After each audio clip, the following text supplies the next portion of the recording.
Mój muž pochádza z Zejc. A je bol najprv když on ze šuly bol, je on činil wukupowanie pola špytankec v ratarstve.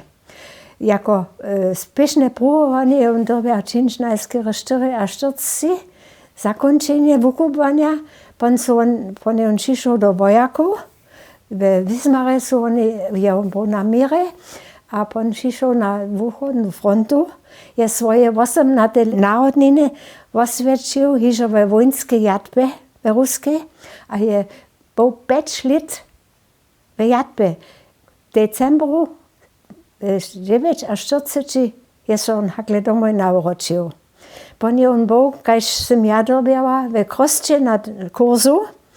Je pon šel jedna posta radvorju do Vučovského ústava. Je bol pon Vučo v Kulove. A te ceče povolanie je on potom v nakladníctve jako knihovník absolvoval. Když dobiał činč dále kupovanie za bibliotekára a to je on tiež veľa let čoval v nakladníctve. On je tam bol přesadený a do Rakec a nešto je ešte v Rakecach tu nie so zawsze angażował a zajmował, je on założył jeden fotokruszk. A tam je był ten Gerald Grosse, jeho šulia, a tu všetci zase prajzowym przez Kuczanka šišel tomu povolaniu jako fotograf.